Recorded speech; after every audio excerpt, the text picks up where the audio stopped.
সকলোকে নমস্কাৰ জনাই এটা কথা আলোচনা কৰিব বিচাৰিছোঁ যে DWIৰ বিজ্ঞাপনৰ যি ভেৰিফিকেশ্যনৰ লিষ্ট ইতিমধ্যে প্ৰকাশ পাইছিলে NCC স্পৰ্টছ আৰু কালচাৰেল কেটেগৰীৰ প্ৰাৰ্থীসকলৰ।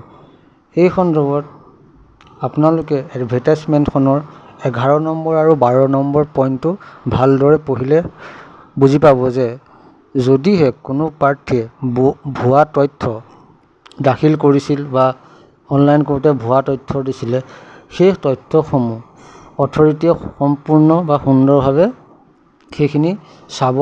যদিহে প্ৰাৰ্থীজনৰ তথ্যখিনি যদি সম্পূৰ্ণ ভুৱা হয় আৰু তেখেতৰ এপ্লিকেশ্যন কেঞ্চেল কৰিব।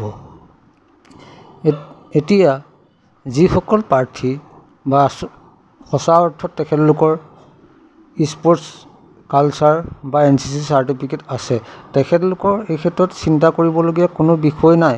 কিন্তু যিসকল প্ৰাৰ্থীয়ে ভুৱাকৈ বা বক্ৰ পথেৰে বিভিন্ন চাৰ্টিফিকেট লৈ অনলাইন এপ্লিকেশ্যন কৰিছিলে, সেইসকলৰ কিন্তু চিন্তা এটা আহিব পাৰে আৰু তেখেতলোকে ভৱিষ্যতে DWIৰ শিক্ষক নিযুক্তি প্ৰক্ৰিয়াত ভৱিষ্যতে অংশগ্ৰহণ কৰিব নোৱাৰিব পাৰে।